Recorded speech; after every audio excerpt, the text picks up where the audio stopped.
అయితే ఆకాశమునకు ఎక్కినటువంటి దేవుడు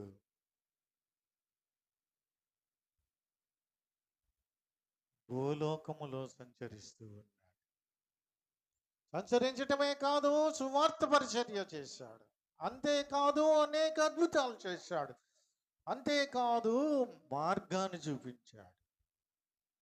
ఇదిగో సత్యమైనటువంటి బోధ ఇది అని చూపిస్తూ ఉన్నాడు.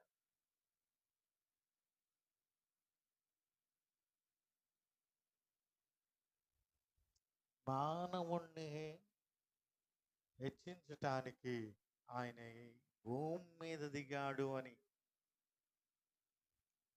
ఆయన ఏ సింహాసనం అయితే కూర్చుండిపోతూ ఉన్నాడు దానికి ఎదురుగా నిన్ను కూర్చోబెట్టాలని